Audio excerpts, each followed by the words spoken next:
Space, the final frontier. These are the voyages of the starship Enterprise. Its 5-year mission: to explore strange new worlds, to seek out new life and new civilizations, to boldly go where no man has gone before.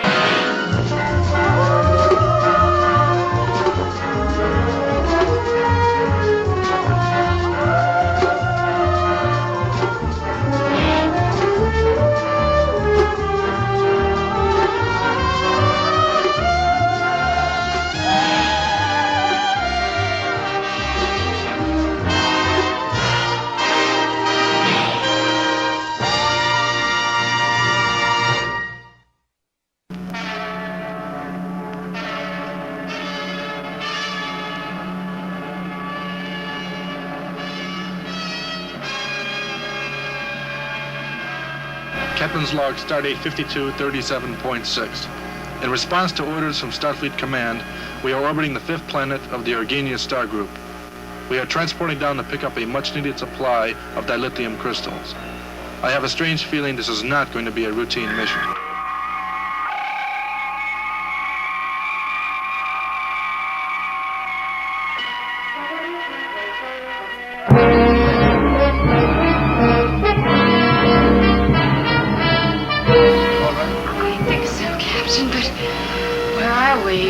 That's a good question. Analysis, Mr. Spock.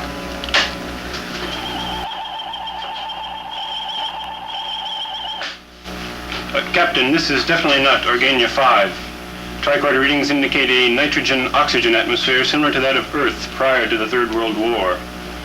There are various life readings in the immediate vicinity. That's very interesting, Mr. Spock. But where are we? Apparently, Captain, we are in some sort of structure approximately 30.76 meters above the surface of this planet. According to these readings, the materials we see around us are of 20th century Earth, with museum piece accuracy. Are you saying we are on Earth in the 20th century? Quite probably, Captain. These readings correspond to those in the memory banks of the library computer back on board the Enterprise. Captain, I'm so scared. Don't panic, Yeoman.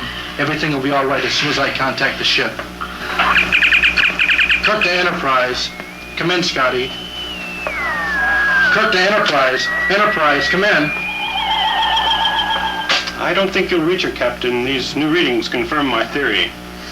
Somehow we are not transported to Organia 5, but back in time to your Earth. I believe some unknown force affected us while we were transporting and brought us here. Spock, we've got to find a way to... Captain, look what I found! Well, Mr. Spock, I think this may confirm your theory. Insufficient evidence, Captain. That may indeed be 1971, but it is not necessarily Earth. Well, Mr. Spock, what do you make of this? Apparently a rather crude device once used to transmit pictures by scanning light. As I said, crude, but rather effective. Yes, Mr. Spock, I think they were called television cameras.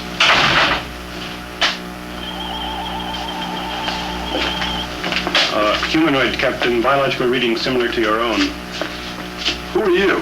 First tell us who you are and where we are. I'm Mark Rubenstein, and these are the Derby Hall closed-circuit television studios. Where are the Derby Hall closed-circuit television studios? Right on the North Oval over here.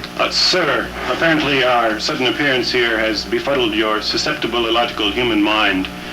Your mode of reference for our purposes is unduly meaningless. Could you please pinpoint our exact present location? This is the Ohio State University.